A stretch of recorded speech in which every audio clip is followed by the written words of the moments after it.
This is Seeing Red, now in our 15th season of bringing you the best in independent Red Bulls news and opinion. Now, here are your hosts, Mark Fishkin and Joe Goldstein.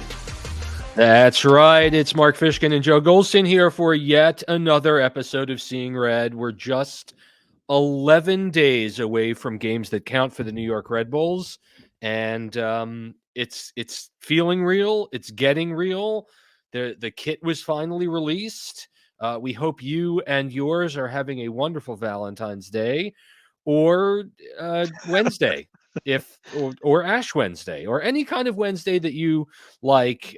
Reasons to enjoy, you should enjoy it because Red Bull forwards are scoring goals, and we should definitely celebrate that. Yeah. I'm Mark Fishkin. I'm here with Joe Goldstein tonight on Seeing Red. New York has 2 matches down and 1 to go out at Coachella Valley after a 3-3 draw with Austin FC today. Key players have really yet to make much of an impact or even play a whole lot. We'll get into that. A late signing, news breaking today of a young Norwegian player coming. We'll get into that. The legacy kit, we will show you again in much better resolution here on the show.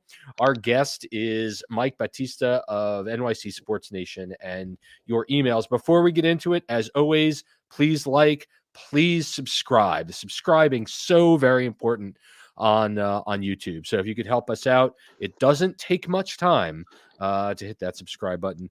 Joe, how are you? Happy Valentine's Day. Happy Valentine's Day to you. I'm really good. I think that we'll get into it, but I like what I'm seeing from the team, and it's a work in progress, but yeah, it's good. Good. Excellent. Let's jump right into it. 2 matches down, 1 to go out in Coachella. Today, Wiki Carmona, Elias Manuel, and Dante Van Zier scored as the Red Bulls drew Austin FC 3-3. They came back from 3-2 down, actually, in the game. On Saturday, Carmona and Van Zier both scored in a 2-2 draw with Bradley Carnell's St. Louis City SC. St. Louis City SC. Don't you forget it. The Red Bulls were hurt by a pretty egregious first half howler by Ryan Mara, who lost the ball in the sun on St. Louis's first goal. And then New York had a number of chances gone wanting. But again, it's preseason. New York probably could have won this game 5-2 if everyone was aligning. But things look good. Emil Forsberg, or as someone called him out at the game, Emil Forsberg, which is the Swedish pronunciation, but we don't have to use that, and I'm really, really happy about that. I'm less concerned about the goals they conceded. Carlos Coronel still working out his green card issues, not with the team, but very pleased at the goals coming from Red Bull forwards, Joe. I think that it's easy when Emil is on the field. It gets easy. You can drift into space. I was saying all this last week. You can drift into space and he'll find you. You can make a run and he'll magically find you with a back heel. It's going to take time. Yeah. But I'm really, really excited for the Swede to be running our offense. I think that when you miss a bunch of chances, that gets the nerves going. But I'm set, and I'm breathing, and I encourage you to do the same. Yeah, and let's be frank, Van Zier's had goals in 2 of the last 2 games as we get closer to game 1 at Nashville. And if there's anyone, I mean, it's just so evident that Forsberg is I think Tom Bogert had it today in the Athletic. Like he again against St. Louis was the best player on the field. Yes. And if Van Zier can slow his brain down and relax a bit, and simply play the balls that he's being served, I think it will be a really, really good thing for New York. And say what you want about Manuel. I mean, the kid's got six preseason goals now. I mean, Five or six. he just keeps rolling along. The recipient today of a very, very nice back heel in the box from Forsberg. And just like you said, Joe, I mean, you know, he's here, Forsberg is here to make everybody better. And the ease at which goal construction can come about, as we know, I mean, going back to last year, if New York had somehow been able to find another 5 or 6 goals during the season, they could have been in the top half of the league Yeah. because the defense was so sound. Now we're not seeing super sound defense right now. Yeah, but it's preseason. It's Yeah. oh, I particularly like how they're controlling the ball or possessing, yeah, and that was one thing I called out last week that I wanted to see it, and I saw it. I think that um, more touches on the ball is going to provide confidence moving forward, yeah. and it fills me with delight. Well, and filled with delight is a wonderful thing when the games don't count. Yeah. That's great. One thing that doesn't fill me with a ton of delight is that one very important player and two important role players on this team have really yet to see meaningful action during the preseason. Lewis Morgan obviously is really, really important to this team. Serge, who has yet to really come back and make an impact, and Cam Harper, who I think was really important to this team as a depth player last year. And they're all hurting. Now, we did see today's kit launch. There was Lewis has moved from 10 to 9 to make way for Forsberg. I have to stop it. There's no way I can do this all year. Make word for make room for ML with the number 10. But I guess like on a scale of it's no thing to house on fire, I mean, how concerned are you that we haven't seen specifically Morgan on the field yet? Yeah, that's a concern for me right off the bat. We know that they can win games without him. It would be much easier for him to be on the field.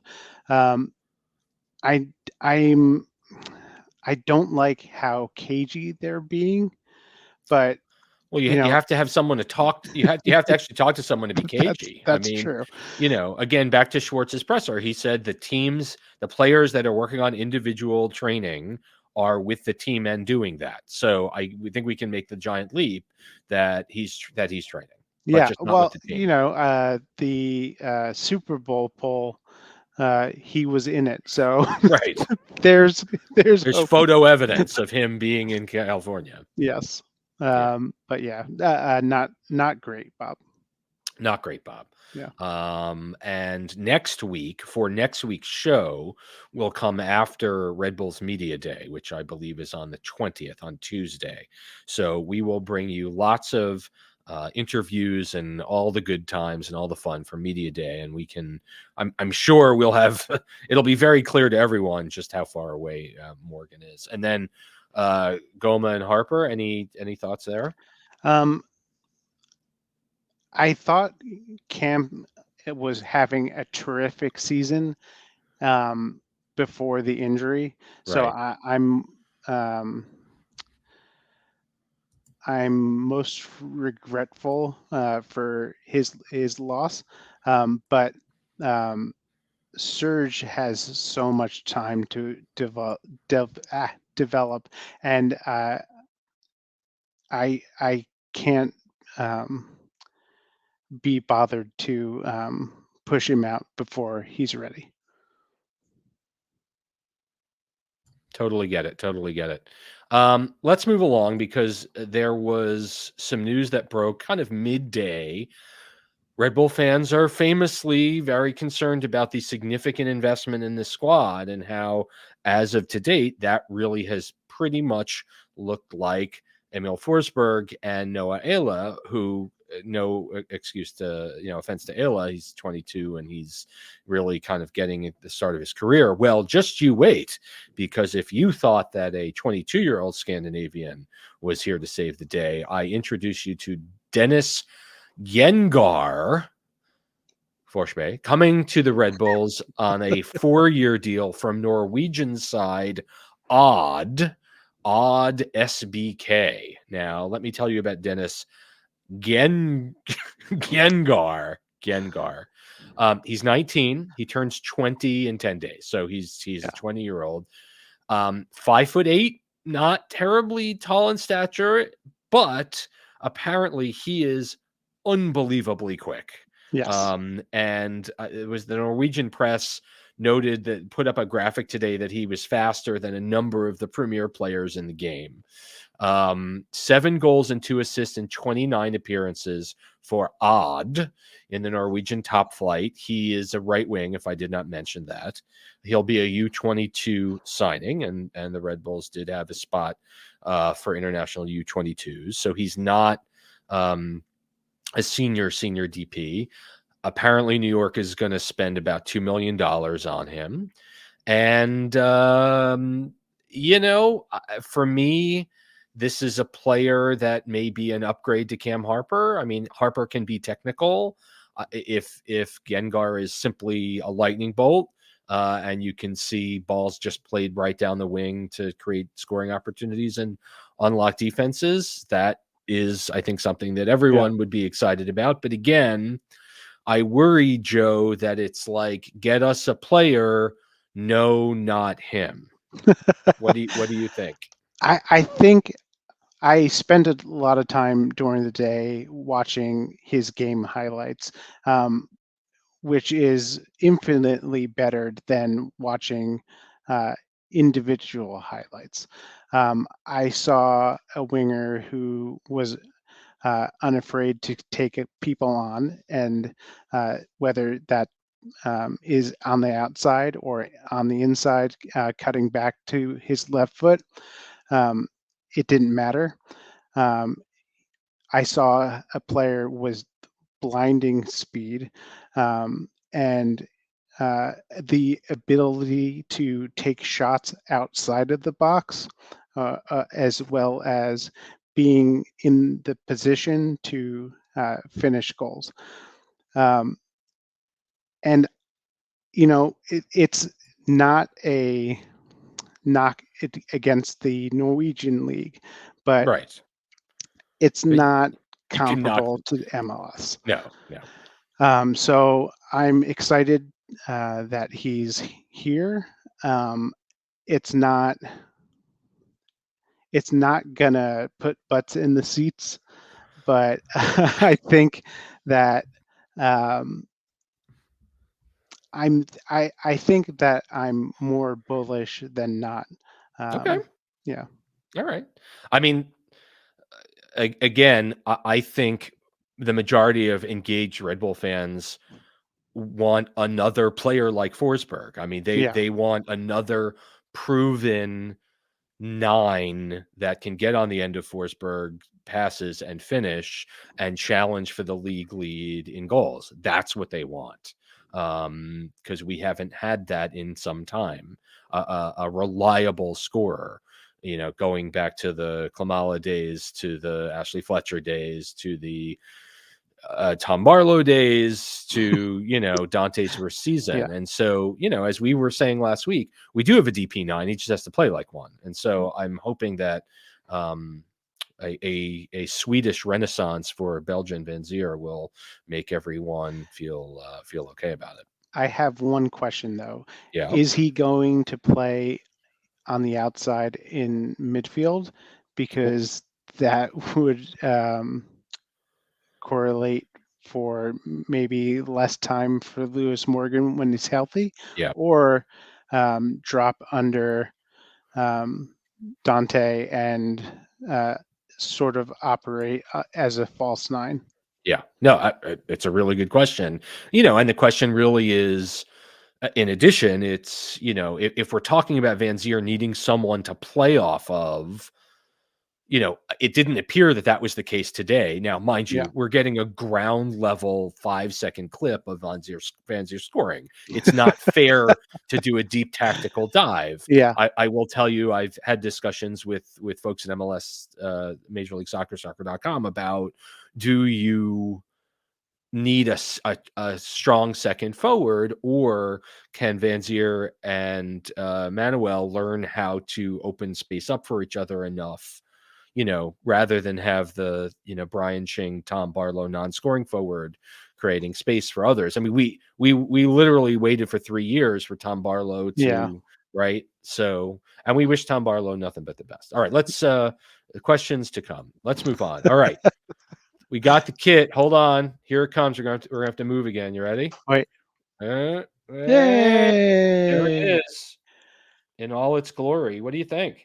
I really like this kit, and I'm unabashedly um, found girling out here, but it's a little expensive. You mean my mic's on the other side of the kit. It's expensive. You mean at the store, right? Yeah. Because the authentic one is 185. Is that right? Yes. And the replica one is 99, I think. Yeah. It's a lot of money. Yeah. But it's a gorgeous kit. It is. I mean, again, as we talked about when we looked at the pixelated version of the thing on FIFA, it's no kit for old men, but it's, it's striking. It has the identity. Fans said if you squint enough, you can make the line straight, and then this becomes a 1999 Metro kit. But interesting. But I'm going to make this go away. But I do want to talk. Welcome kit. It's the legacy kit.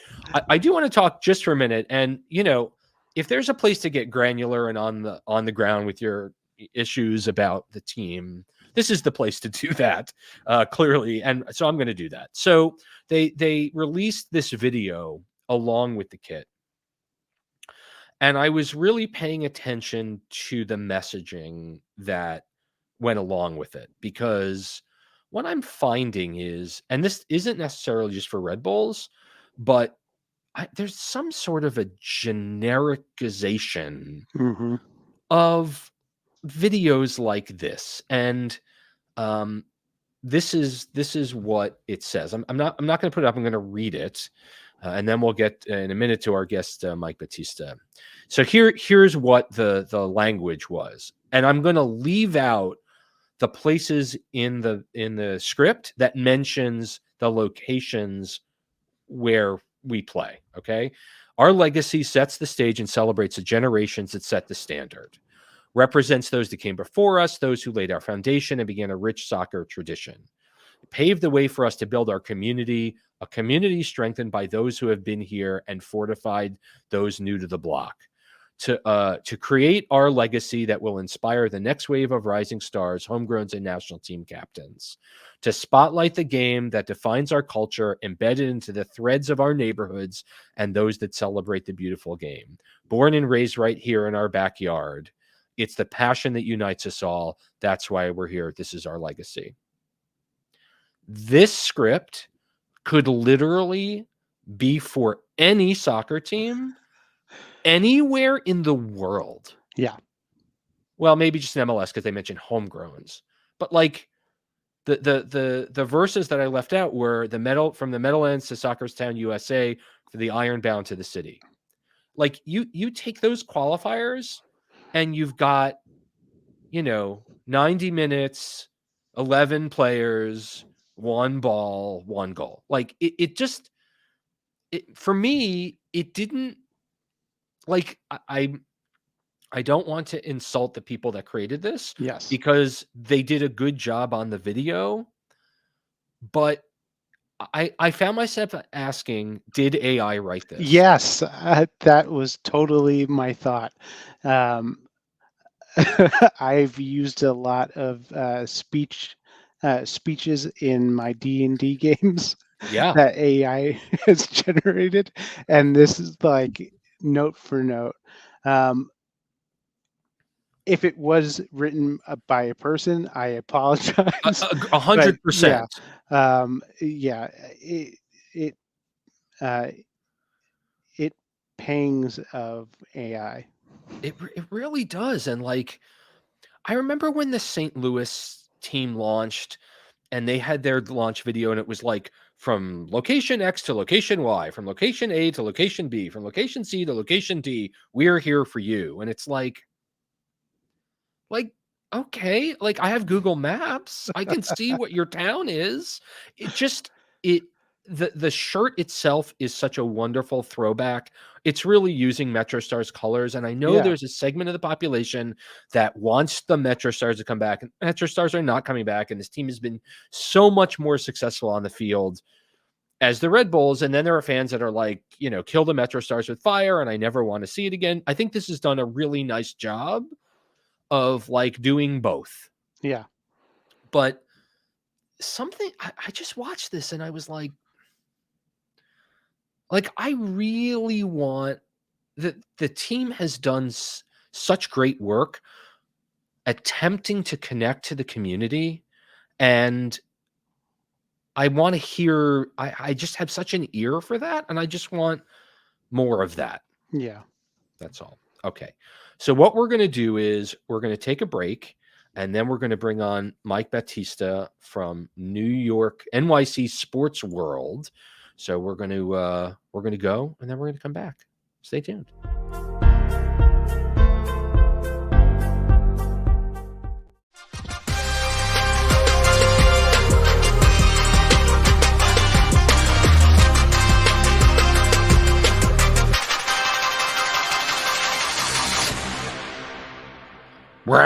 We're back on Seeing Red, the New York Soccer Roundup. Mark and Joe here, and in a Mike, I can see you there. I can see the shape of you.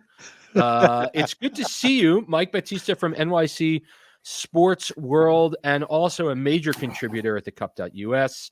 That's Michael Batista. Michael, welcome back to Seeing Red for the first time in video. How are you, sir? I'm doing well. How are you doing tonight? And by the way, just to quickly correct you, it's New York Sports Nation. New York Sports Nation. Excuse me. Thank you. And my apologies. It's okay. The Red Bulls scoring more goals out in California, which I think is got to feel good for a lot of folks that have been wondering where the goals are coming from. How optimistic are you right now about what we're going to see in just a little more than a week and a half's time? I mean, I guess I'm optimistic. It's tough. Sell it.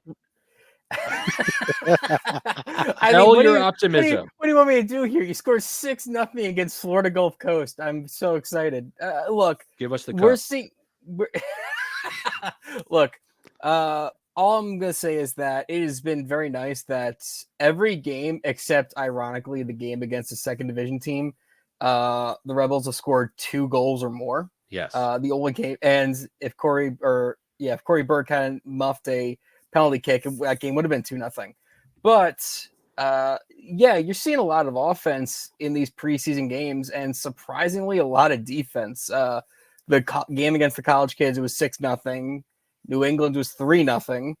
But the rest, the Hartford game was 1-0. But everything else has been like draws, but still a lot of goals, and we're seeing Forsberg going crazy with games that with goals that could be world class if they were streamed, but they're not.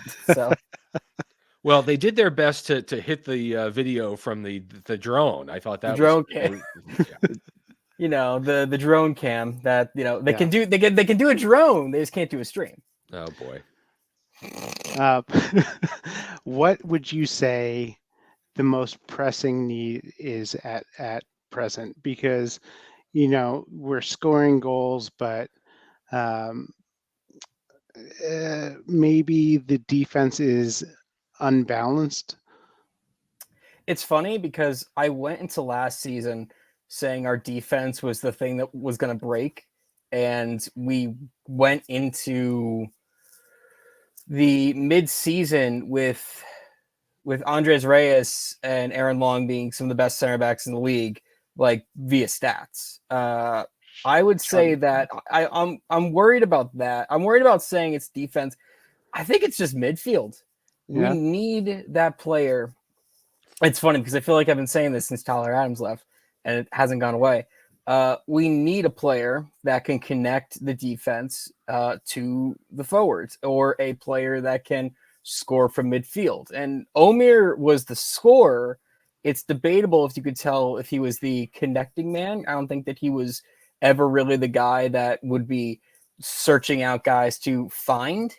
But we still need somebody to be that playmaker, whether it be stepping up or sacrificing themselves to find Emil or find Dante up top. Well, I'll be honest, though. Again, we're seeing postage stamp size video of this team, and I agree that they need to continue to grow at the 6 and the 8, where players like Daniel Edelman and Frankie Amaya and Peter Stroud are, I think, continuing to mature. I don't know if there's a big signing at that position coming here. I think the team feels pretty good about it. But for me, and we talked about it in our first segment a bit, I mean, here's Van Zier with a goal in each of the last 2 games. And if there's one player, we can see you. If there's one player that that really needs to show and will benefit the most from his partnership with Forsberg, it's clearly Dante Van Zier. Sorry, you caught me completely off guard with it. Now I can see you. Could you just say that last part one more time? The importance of an in-form and meaningfully contributing Van Zier to 2024. Yeah, no. Dante last year, I think this is the make or break year, because last year you had multiple injuries. You had incidents that kept him away. And we never really got to see him at his peak because there's always something hindering him down, whether it be self-caused or just by fate. I think you saw his first game back after the team suspension was the Open Cup. Yes. You get I'm bringing up the Open Cup, baby. What do you get? You get a 90th minute game time goal against FC Cincinnati. Yeah.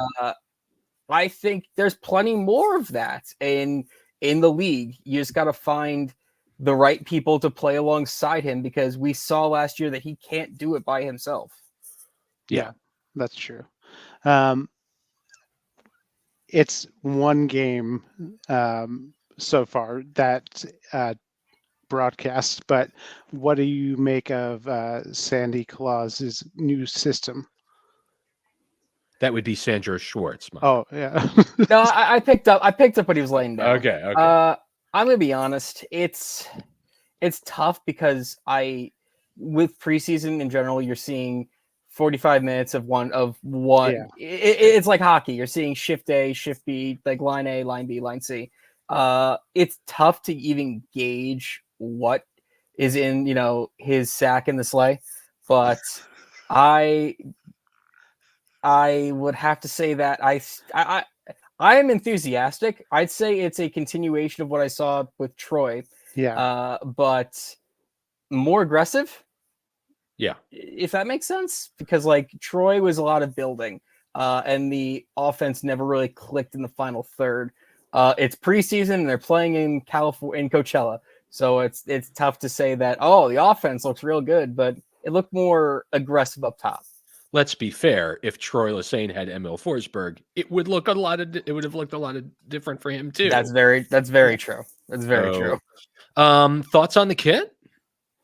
I like it. I like it especially because it reminds me of what Red Bulls 2 did in their penultimate USL championship year, which they were bringing back the Metro Stars vibes with their own bars. And Then in their last season, they went to the blackout with red stripes, which was pretty cool. But it's nice that the team is doing more Metro Stars-esque stuff. It's annoying that they're not acknowledging that it's Metro Stars-esque stuff. What exactly are you looking for? What do you mean? You literally wanted to say this is a throwback to the Metro Stars? Like you want that in the press release? Yeah. Because we all have eyes. Yeah. We were all there. We can all see it. Stop being cowards. Just say it. Just say it. That is bold. Just like, look, the whole press release was just, it's our history. Well, what was your history? The Red Bull history. What's the, like, guys?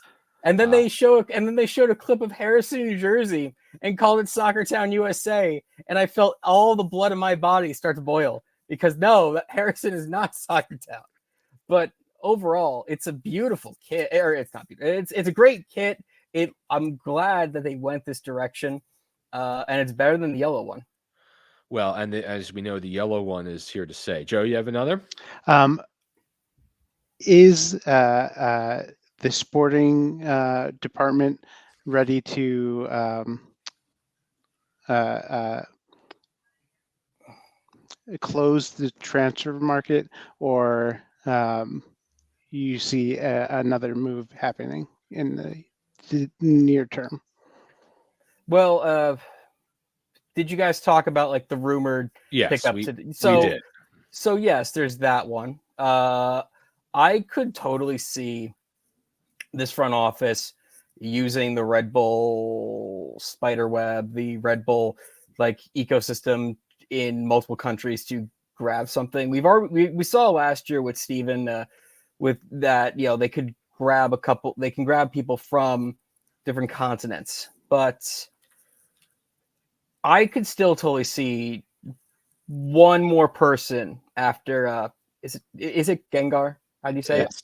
I think she gets Jengar, but Jengar. We'll wait. Jengar. But let's wait for the official guide there. The official media guide. But I think there's maybe not before the season starts, but like early season, especially as other leagues start to wind down. I think you could see this team pick up one more person at least. Do you think that such a focus on Scandinavians and Northern Europeans is a positive, a negative, or has absolutely no effect in an area that has so much Southern Europeans and South Americans in the immediate surrounding area? Like, I'm sure the Norwegian American pocket in the region will definitely turn out for our new young speedy right winger. But seriously, folks, I'm not necessarily one always for ethnic pandering or really ever, but it couldn't hurt, you got to have that come out for a Leif Erikson day at Red Bull Arena. There you go. It doesn't matter if the player is good, the player is good. You can sign a New Zealand player. Does it really matter? I think if that's where they think the talent is, and there's a pocket of it, or there's agents connecting players with each other, then yeah, that works. If that's how you make your moves, that's how you make your moves. I think we've seen it before too. Like I said before, Red Bull has had these flirting moments with, we're gonna get a couple Brazilians, a couple Colombians, all at the same time. We're gonna get a couple people from different African countries all at the same time. Right. So yeah, this is just that same sort of thing. That's the hotness right now. I don't really think it matters. And maybe if I'm a marketing person, I'm upset, but yeah. Well, I think if you're the Spanish language lead at Red Bulls, you're probably like, please help me. What am I doing here? Please help me next. Throw me a bone. Before we let you go, any clarity on MLS playing in the Open Cup? I know there was discussion at the U.S. Soccer AGM over the last weekend or so. You are the source. I'm just kind of curious. Are they just going to play their first team and just support it with their second team and call it their first team? What's going to happen here? All we know right now is the same things that Jeff Reuter posted for The Athletic. I have heard that the schedule last Friday, beginning of the AGM, I heard the schedule was going to come out within 7 to 10 days. We are closing in on 7 days. So we'll see if that pops off by next Monday. I will say that MLS never publicly said that they're back in, but they told reporters that we're not going to appeal USSF's decision, which essentially means they're back in the tournament. I could totally see them going the route of letting the teams, letting the roster be expanded and then letting the teams play the kids, because that's the simplest solution. Yeah. And Major League Soccer and Major League Soccer's players associations are the ones standing in their own way on that. And to be fair, they probably could have done this without making such a mess. Yep. And saved everyone a lot of headache. Michael Batista covers the Red Bulls. He covers lots of different American soccer stories, both at NYC Sports Nation and also at the cup.us. Michael, where can people find you if they're so interested?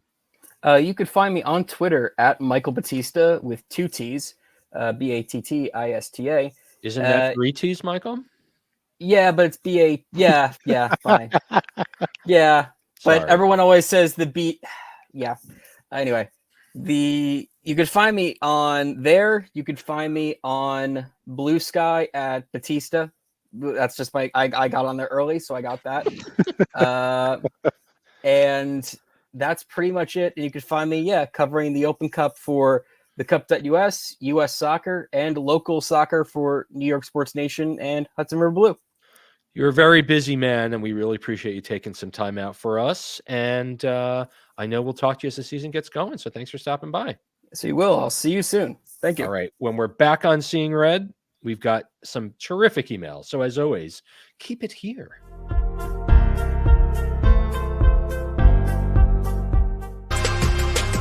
That was very strange. I really have no idea what happened there, but so be it. Would you like to take turns reading, or would you like me to read? I'm open to anything you want to do. I'm still not comfortable with Okay. reading my Totally friend, fine. so yeah. Totally fine. Thanks to Mike Batista. Just so you guys know, I know it's here every week. If you would interested in being featured on Seeing Red as an email writer, you certainly can do that by sending us a note to the address you see on your screen. And if you are listening, it's seeingredny@gmail.com. And we very much appreciate you writing. 3 great notes tonight. Here's Shelnake, longtime friend of the show, longtime writer of the show. He writes, Mark and Joe, am I an eternal optimist? My fellow fans are upset that the Red Bulls didn't do enough during this transfer window and keep asking for a DP striker. But as you mentioned in last week's show, we already have a DP striker. To me, this seems incredibly unfair to judge Van Zier based on his performance from last season. He missed preseason, started in less than a quarter of the team's MLS matches, had some obvious emotional mental stuff to work through, and missed key support in the form of Morgan and the underperforming Luquinhas. Why aren't more fans optimistic about this year? Forsberg is the real deal, and a combination of him and Van Zier seems like it would be extremely productive, just as we saw in the St. Louis match this week. And presumably a healthy Morgan and Serge in the mix, it seems like we're in good shape. I do agree that using our free DP support for attacking depth makes sense, especially as we approach League's Cup, but I don't see harm in waiting until the summer window to shop around. How optimistic are you both about Dante Van Zier? Sir, take it away. I see Van Zier and Forsberg becoming closer as preseason rolls on. I think that they can get on the same page and really take over a game, but that's going to take time. Hopefully, Dante has an extended run with the team and can put the ball in the net a couple times, and confidence and Forsberg, the sky's the limit. Yeah, I mean, I think we may if I'm seeing, I may be overly optimistic as well. First of all, the overarching question is why aren't fans more optimistic? Is because they have to see it, Yeah. and they haven't seen it yet, and so they don't believe it's really real, right? And you can't begrudge them. It's understandable that fans would be upset. And again, Forsberg is the biggest player that this club has signed in 5 years. Really, the biggest club you can make the argument with as big a pedigree since Henri and Cahill were here, but he's the next best player. So you can make the argument it's been almost 10 years since they've had a player of his quality and his pedigree. And so if he, I mean, when Vanzier came in last year, he said, I want to get 15 goals. I can see him getting 15 goals this year. I think with having a distributor and a creator and a focal point, the way that this team really hasn't had it since 2019. I mean, there hasn't been a focal point. It's really the team is the star. So I think there is reason for optimism, and the reason specifically is that Forsberg and I gotta stop. Forsberg and Manuel and Vanzier are all getting it done at the same time. So thank you so much, Shell.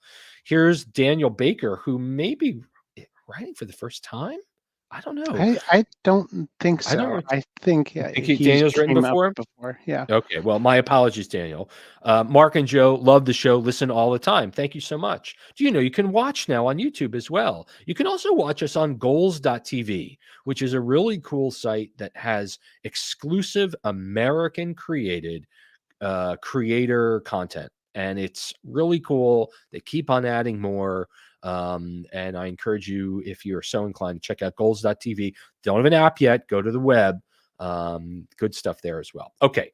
Back to Daniel, who says, Mark and Joe love the show. Listen all the time. Vegas seems to have a glowing opinion of the New York Red Bulls this season. They're tied with the Union for 5th favorite out of all teams to win the Cup and the Shield, above the likes of Seattle and Orlando. Could Vegas know something that we don't? Or is it that the sports books are buying the bill of goods that Jochen Schneider is selling? And just to let you know right now, and I don't know exactly what sports book, but there are odds that Daniel showed. It was a plus 1,700 to win the Shield and a plus 1,600 to win MLS Cup right now, which puts them 5th, tied for 5th in both of those categories. Joe, how much attention are the sports books, capital T, capital S, paying to MLS and the Red Bulls right now? I operate in Jira for work, and the clone button is a really strong indicator. So I think that the Red Bulls name is adding value, I guess, because we were such a strong team for like 2013 to 2018. That was a long time ago. Yeah, now it is. Kids that were born in 2018 are in kindergarten or in 1st grade now. Yeah. So I don't know what it all means, but I do have faith in Forsberg. I don't think it will be monumental, but I have faith in the organization as it is now to right the ship. My feeling is this. I don't think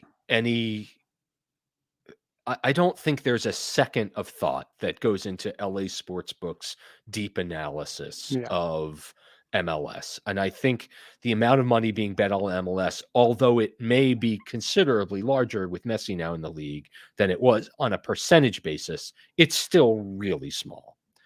And I don't think they really have any idea. And I agree with you. You know, we are in it all day, every day, right? We live and breathe the league.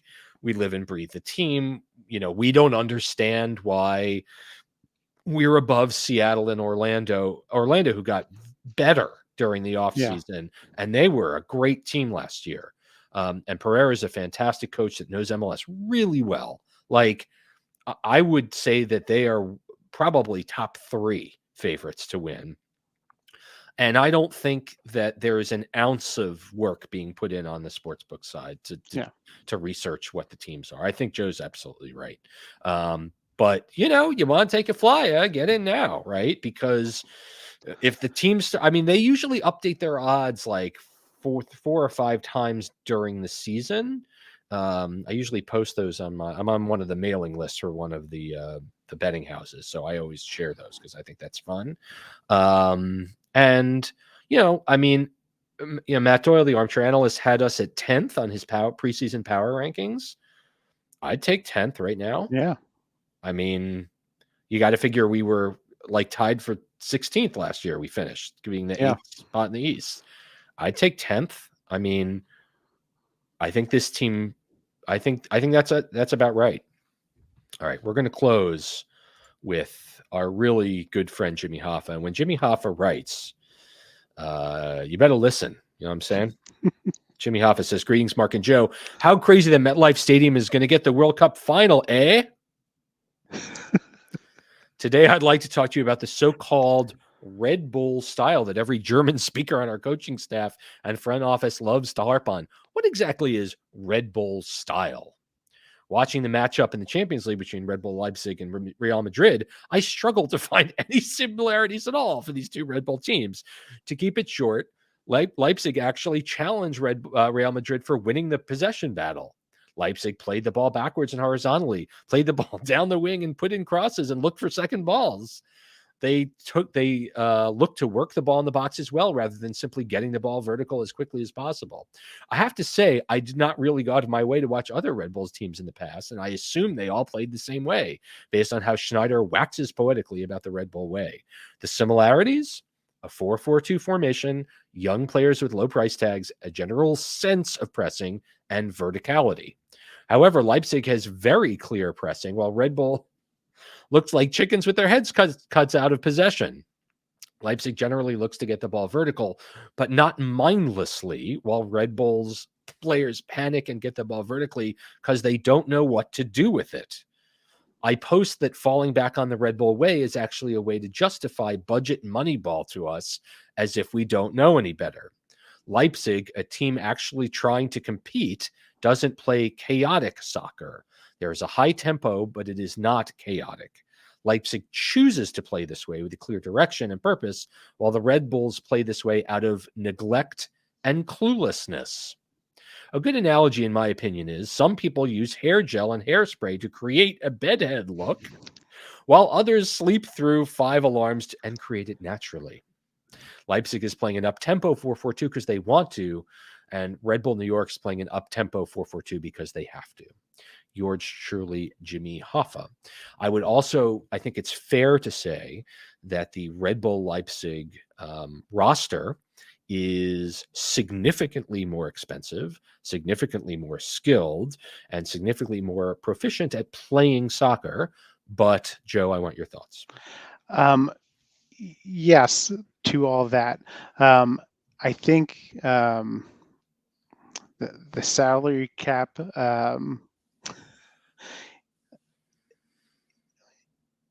is like 5 times or 10 times the size of MLS's. But you have a lot of really young players comfortable in possession and thinking quickly about the game of soccer. And I think that Sandro wants to do all this. I think that clearly Red Bull is still in the Red Bull New York is still in the learning phases, but they're much more